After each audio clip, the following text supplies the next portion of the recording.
Dean and Tyler Listle are registered investment advisor representatives. Investment advisory services offered through Brokers International Financial Services, LLC, member SIPC. Brokers International Financial Services, LLC, and Secure Retirement Solutions, LLC are not affiliated companies. It's time for Secure Retirement Solutions with your hosts, Dean and Tyler Listle, fully licensed retirement specialists from Secure Retirement Solutions in Green Bay. Now, here are your hosts, Dean and Tyler. Good morning, and thank you for joining us today. Tyler and I will discuss topics that affect your retirement, such as investments, income planning, Social Security, and much more. How are you this morning, Tyler? Good morning, Dean. I'm doing great. How about yourself? Great, thank you. Today we're going to talk about investing questions answered. We tend to get a lot of questions in the office on a weekly basis, and they relate to investing. So what we're going to do is talk about some of those questions. If they come up quite often, I'm sure a lot of people are wanting to know the answer. So we're going to talk about those. The very first one we're going to talk about is we have some people that are overwhelmed with investing. They just think it's over the top, don't know what to do, don't know where to start. So we're going to try to make it real easy for you and talk about some of the basics. But before we do, really the bottom line that I tell people is just start. Okay? Many times you have done some of the hard work. You have money in a 401k, or at least you have the desire to start. We're going to get you started. Once you get started, it's so much easier. So we tell people, let's just start.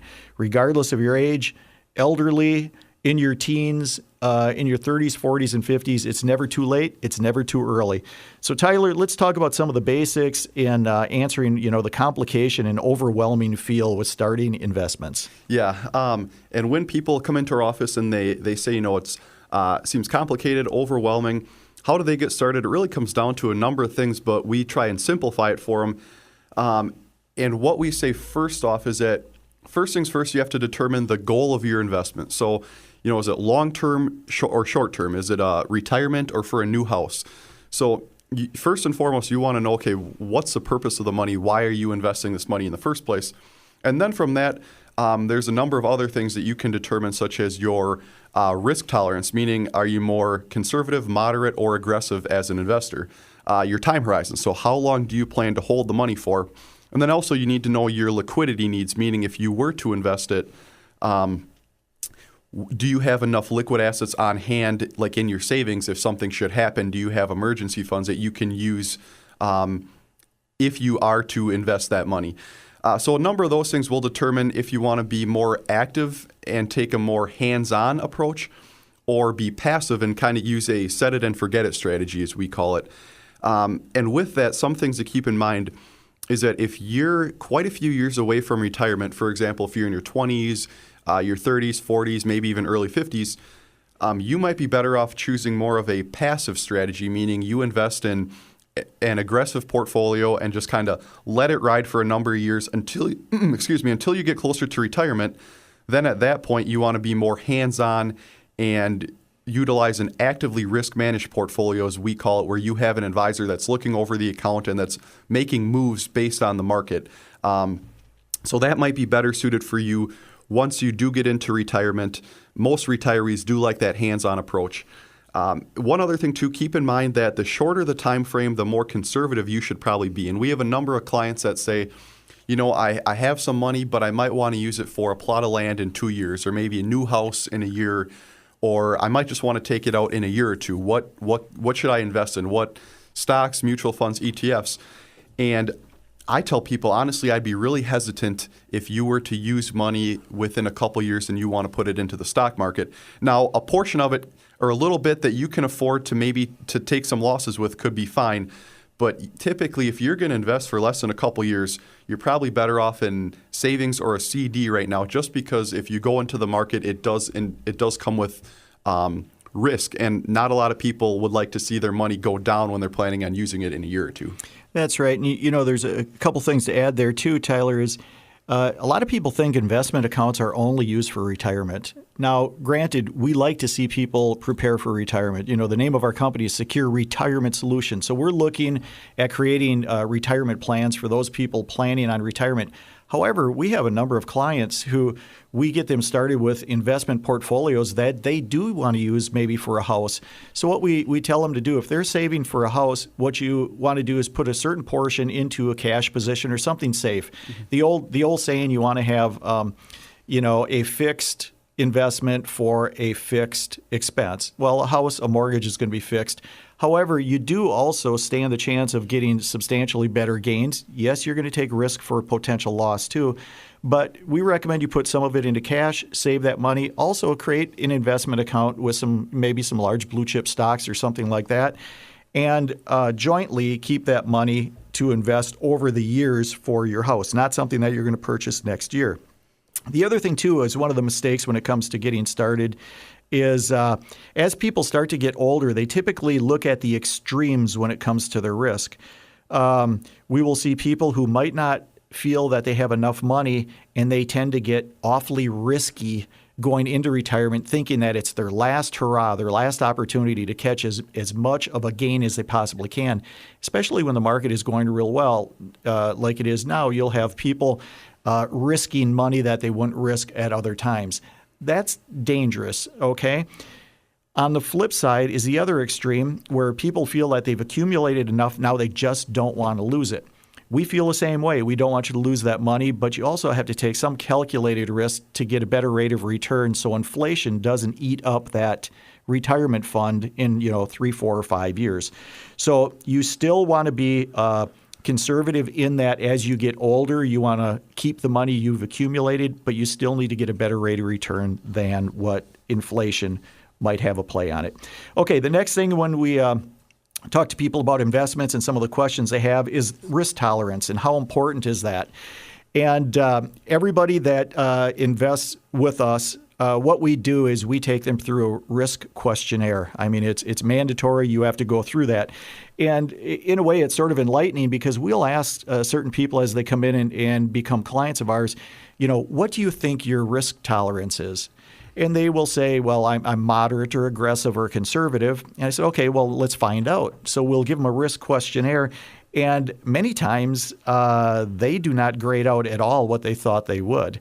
So it's sort of enlightening. It's sort of neat to see these people go in with a preconceived idea on what they want to see a portfolio from a risk standpoint, only to find out that it could be really much different based on their true risk. But Tyler, what else about, people are confused about risk and why it's important to address it? Yeah, and Dean, to answer the second half of the question here, how does someone know what their own risk tolerance is? You already touched on it. We take them through a simple 10-question questionnaire that helps us determine what their risk is. And then once we figure that out, then we go and we structure your investments, we structure your portfolio based on your risk. So, for example, there's 5 different categories that you can fall into. We have conservative, moderate, moderately aggressive, and aggressive are the 5 different types of portfolios. And really, risk tolerance is important because it dictates how your investments should be structured within your portfolio. So we find whatever your risk tolerance is, and then we set up your portfolio based on that. And a couple things to keep in mind is that if you're up at night worrying about your investments losing a lot of money due to a market downturn, then you might be carrying too much risk in your portfolio. However, on the flip side, if you're frustrated that you're missing out on some market gain, then your investments might be too conservative. And we see that quite a bit right now where there might be people who see the market up 20% or so and they might be up only 4 or 5%. Well, then they need to take another look at their risk tolerance and see what kind of investments they have in their portfolio because at that point, their investments might be too conservative for their risk. So you always want to evaluate and make sure that your investments that you have in your portfolio match up to whatever your risk tolerance may be. And another thing to keep in mind is that your time horizon plays a major role in your risk tolerance, meaning the longer you need the investment, the more risky you can afford to be. Whereas the closer you get to needing the investment, to needing access to that money, the more conservative you should be. So a common theme that you'll see here is whenever we talk about your risk tolerance, it really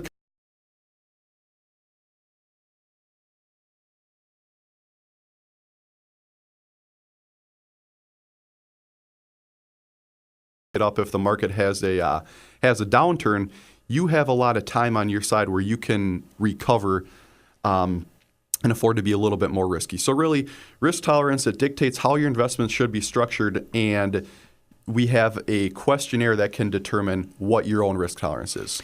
Okay, and one last thing when it comes to risk, it is our goal to talk to our clients and investors and tell them about realistic expectations based on their risk. I had a client who is extremely conservative. Their portfolio is very conservative, and they were wondering if their portfolio is going to be able to generate the kind of gains that somebody in the break room said that they were getting, which were large double-digit gains. And I had to explain to them, you can go that route, but you're going to have a different philosophy in your risk, okay? Because a conservative portfolio is probably not going to give you the gains as a moderate or an aggressive, but of course you're not taking that risk either. Okay, next thing we hear is diversification. A lot of clients will come in, a lot of new people want to talk to us about our investments. They'll say, well, here's my portfolio. I want a second opinion. I'm very diversified. Well, first thing we look at is you're diversified based on what? Many people think because they have a whole lot of line items on their statement, that means they're diversified. Not really. We see a lot of portfolios that have an awful lot of equity positions, bonds, cash, whatever it may be. They think they are diversified, but because they have so many holdings, and especially when you're talking about mutual funds and exchange-traded funds, within each mutual fund, you could have 50 to 100 holdings.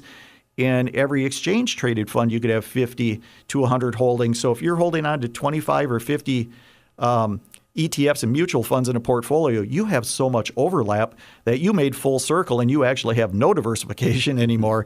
So what we need to do is look at those portfolios and say many times more is not always better. Mm-hmm. So Tyler, let's talk a little bit about diversification. Also talk about the scenario where we had one of our clients 70 years old come into the office and talk about diversification. Yeah, and diversification, it simply means, it's what a lot of people hear all the time, but it simply means not having all your eggs in one basket.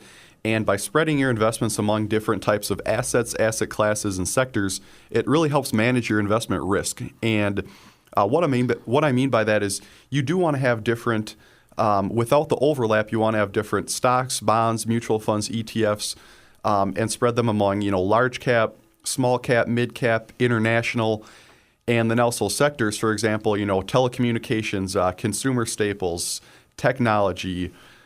Energy, there's a bunch of different sectors as well. So if you can spread your investments among those different types of assets and sectors, it really helps manage your investment risk. And keep in mind, diversifying, it doesn't guarantee a profit or prevent a loss, but it is a strategy used to help manage investment risk. Further, I have an example here. And if you were, because a lot of people say, well, I want to own, just one stock. I've been following it. It's been doing pretty well lately. Why don't I own only one stock, and then when it starts to go down, then I can diversify? Well, I tell people typically if you're going to go that route, by the time it goes down, it's going to be a little bit too late. Because one single stock can go down in a hurry. Whereas if you own, for example, 200 different stocks and one stock goes down, then it won't have as much of an impact on your overall portfolio. So really, it helps manage your investment risk. And keep in mind, you might not get as much gain when the market is in an upward trend, but you probably also won't lose as much when the markets head down if you diversify properly. And to get to your example, Dean, with a recent client that we had, he's in our 70s. He came to our office and he brought in a newspaper article. It was a neat article to read, but it was within the article it said 18 hot stocks to buy for the year 2018. So he was going to buy $1,000 of each of those 18 stocks. And obviously, when I told him about the risk that he'd be taking investing in an all-stock portfolio in his 70s, if the market were to go down, he'd probably go down further than the market. Now, you could make good gains in there as well, but he wasn't willing to stomach that risk without being diversified, so he ultimately decided against it. But again, you always want to keep in mind your time horizon and the risk that you're willing to take when it comes to diversifying. But really, the bottom line with diversification is the broader your portfolio is, the likelier your portfolio is to handle a market downturn. So you do want to be spread pretty broadly, but again, watch out for overlap. There is times where I tell people, you don't want to have all your eggs in one basket, but you also don't want to have too many baskets. That's right. And the other thing, too, is people say, back in 2008 when the market collapsed, if they were more diversified, they wouldn't have had those losses. Well, actually, market risk will take down a diversified portfolio of stocks, bonds, mutual funds, and exchange-traded funds. True diversification to help mitigate market risk comes in the form of not only holding portfolios that are in the stock market and bonds, but also real estate, commodity holdings, and even insurance-based products such as annuities should be considered too. So you want to look at true diversification outside of the market also. Okay, we're going to go on to the next question that we answer. However, before we do, we're going to take a quick break. You're listening to Dean and Tyler Listle, investment advisors with Secure Retirement Solutions located on Allied Street in Green Bay. For a complimentary review of your current investments, or if you have questions, please call them at 920-347-9888 or go to their website at srsplans.com. Okay, the next question we have here is investing for retirement. A lot of people will ask, what do I use to invest for retirement? Are they 401ks or do I look at Roth accounts? Do I look at savings? Do I look at traditional IRAs? Where do I go and what do you recommend? Well, first of all, as I said earlier to start the show, just start. Okay, That's extremely important. But Tyler, let's take our listeners through some of the options for those retirement-specific investments. Yeah, and Dean, really it's a common question because many working Americans have this question if they have a retirement account at work. They want to know, okay, when I'm putting money away into a retirement account, how should I utilize my retirement account through my employer plan, or should I go out and start an account on my own? How should I really go about structuring my retirement accounts? And there's really a number of ways to do so. It really depends on your own situation. But we do have somewhat of a general rule of thumb.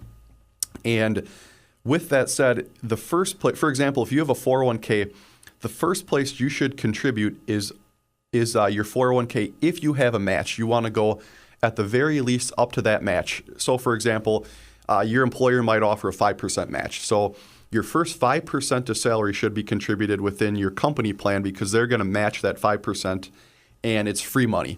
In today's day and age, you can't get a lot of stuff free anymore. But if you can get free money through your retirement account, it's something that you can really take advantage of. So first place should be your 401k or your company retirement plan up to the match if they have a match. Then at that point, if you're still able to contribute more, or if they don't even have a match, you might be better off going straight to a Roth IRA. Now, a Roth IRA is a retirement account where you start it up through checking or savings, and then any of the money that you put in plus any of the gain you can withdraw without paying taxes. It's non-taxable. Now that's if you're 59 and a half years old or older, and if the account's been in place for at least 5 years. Then anything that you withdraw from that, you don't have to pay a penny of taxes on that. But keep in mind, Roth IRAs do have contribution and income limits, meaning if you make more than $135,000 and you're single, or $199,000 and you're married, then you can't contribute to a Roth. So keep that in mind. But if you can, within your income limits, the next place to contribute to would be to max out your Roth IRA. And then if you do contribute up to the match in your company plan, or if they don't have a match and you go straight to the Roth IRA, you're able to max that out, and you can contribute even more. Then go back to your employer plan and plug that and try and contribute as much as you can, and over time, maybe even try and max that out over time. Like I said, obviously, you're not going to be able to do it all at once. You want to work your way up to that. But really, a general rule of thumb is to aim for 15%. That's kind of the magic number, 15% of your income per year saved into various retirement accounts. And if you can abide by that when you're young, then by the time you do want to retire, you should have no problem accumulating enough in your retirement account to make that happen. Okay, if you're just tuning in, my name is Dean Listle. I'm here with Tyler Listle. We're investment advisors with Secure Retirement Solutions. We're located on Allied Street in Green Bay. If you have any questions about what we're talking about today, or would like a complimentary review of your current investment holdings, just give us a call at 920 347-9888. Set up a time to meet with us. Like I said, it's complimentary. We'll look at your holdings, give you a second opinion. Or if you'd like to go to our website to contact us, you can go to srsplans.com. What we're talking about today are some basic questions. We're answering those as it relates to investing. The next one we hear a lot is when we're dealing with people, whether they're clients or people coming in to see if they want to work with us, they'll talk about checking their portfolios. And we'll hear people tell us that, they look at their portfolio twice a day. We'll hear people look at their portfolio hourly, okay, quarterly. It's all over the place. But I typically see a pattern here. If the market is doing well, we have people checking their portfolios more frequently. When the market isn't doing well, they will check it annually. Okay, yeah. So what happens here is it's based on the market. But folks, you're putting way too much time into checking a portfolio daily, checking it hourly. We really don't recommend that. With our investments, we typically have statements go to you on a monthly basis, and you have access through the website to review them. We think that's enough, but again, hourly is way too much. Tyler, anything to put into this? Yeah, Dean. Generally speaking, when someone asks how often should they be checking their portfolio, what tends to work for most people is quarterly, so every 3 to 4 months. Seems to be fine for most people. But keep in mind, you don't want to check it so infrequently that you don't know what's going on or what you even have, and you also don't want to check it daily so that it worries you. And as we said earlier, we joke that checking your portfolio daily can be an ulcer maker, as we call it. There's clients that do check their portfolio daily, and those tend to be the ones that get more worried and stressed out more than others, more than usual.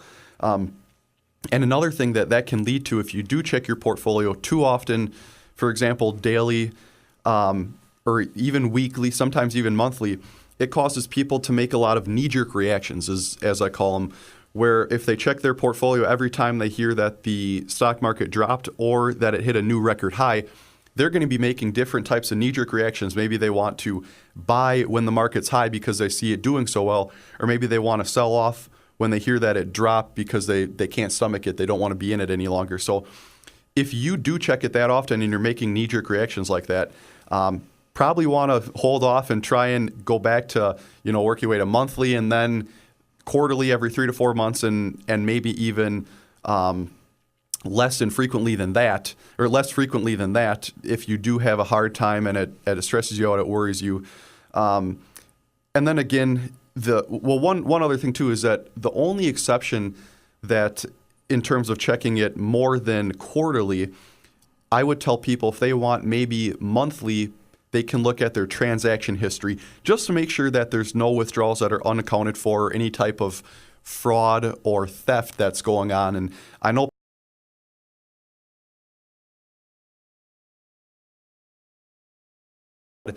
it can be a very real thing. So keep in mind that you can check it more, but just really look at the transaction history to make sure that all your withdrawals are accounted for and there's no suspicious activity going on within your account. But other than that, typically people find it quarterly every 3 to 4 months to be okay, maybe even semi-annually to annually, depending on how much you want to follow it. Yeah, and again, with checking your portfolios, we hear from a lot of people, they want to know when the next market downturn is going to happen. And of course, if we absolutely knew that 100%, it would be a wonderful thing that we'd be able to plan around that, but we don't. You look at economic data, you look at housing data, financial data, you look at the basics of the stock in the companies that you invest in. You make your best decision based on that going forward. But I will tell you this, when it comes to bull and bear markets, there was a study done by First Trust Portfolios, and they did an analysis on bear and bull markets from 1926 through 2014, so a couple of years ago. And just for those of you who don't know, bear market is usually a downturn. That is a bad situation for most people who are holding stocks. A bull market is usually an uptick in the market. A bear market is typically a 20% decline. Bull market is indicative of 20% increase. So having said that, from 1926 through 2014, there were 8 bear markets. And the average bear market, which is a down market, lasted 1.3 years. So they were relatively short in duration. The cumulative loss of those 8 bear markets was about a 41% loss. So 41% of the market was lost cumulatively over those 8 bear markets, which lasted 1.3 years. Now, on the flip side, during that same time period, 1926 through 2014, there were 9 bull markets. So one more than bear, 9 bull markets, which are up markets of 20% or more. They lasted on an average 8.5 years. So the upside, the positive, the bull markets lasted 8.5 years to only 1.3 for down markets.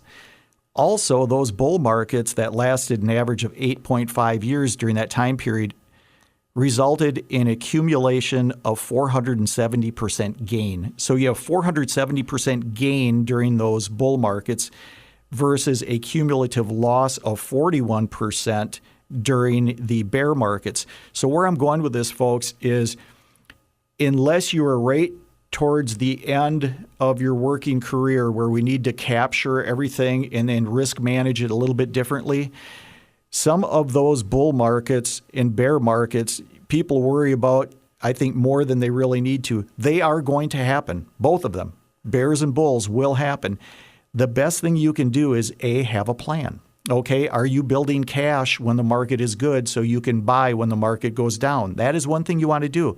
You don't want to wait till the market goes down so significantly that you can't buy at a low because your money really is on the downside. So the bulls and bears are going to happen. Have a plan for it. Also remember, if you're in your 20s, 30s, 40s, and sometimes even early 50s, a bear market isn't necessarily that bad if you're working because every time you get paid, you should be buying into your 401k. So you're buying significantly more shares of a particular investment when the market is down. So bears and bulls, yes, they're important, but I think people fester over it too much, especially when they're 10, 20, and even 30 years away from retirement. Yeah, and good points there, Dean. I think we can sneak in one more question here today, and then we'll close out the show there. But the last question that people tend to ask is, what kind of stock should I invest in? And we get that question quite frequently. But really, I know not a lot of people want to hear this, but what it comes down to is that there's really no concrete answer. It really depends on your goals. And many people, they want to find the hot new stock. They want to find the Apple of 15 years ago. Obviously, who wouldn't want to find that? But keep in mind, again, it really depends on your goals. For example, many pre-retirees and retirees, they opt for blue chip dividend-producing stocks. You know, your Johnson & Johnson, AT&T, ExxonMobil, Coca-Cola, just to name a few, that are less risky and that are less risky than some growth-oriented stocks, and they also can pay dividends, which are taken for income. Whereas someone who is younger, they might want to invest in tech stocks or pharmaceutical stocks, which are more risky, but they offer more growth potential. So really, it all depends on where you're at. There's no set-in-stone answer in terms of what stocks you should invest in because we might make a recommendation for someone who's older that might be quite a bit different as opposed to someone who's younger. So, and with that said, you know, most older people, they do like the blue chip, larger companies, whereas younger people, they can afford to take on a little more risk, be aggressive, and maybe invest in some up-and-coming tech stocks, pharmaceutical stocks. They can be a little bit more speculative than someone who's a bit older. But really, when it comes down to what stocks you should invest in, there's really no concrete answer. Depends on your goals and what you want. Okay. Really, that's all the time we have this week. See you later and hope you'll join us again next week. We'll see you next week. You've been listening to Secure Retirement Solutions with your hosts, Dean and Tyler Listle, fully licensed retirement specialists from Secure Retirement Solutions in Green Bay. To get more information from Dean and Tyler, contact them at Secure Retirement Solutions on Allied Street in Green Bay. Call 920-347-9888 or visit them at srsplans.com. Securities and investment advisory services offered through Brokers International Financial Services, LLC. Member SIPC. Brokers International Financial Services is not an affiliated company.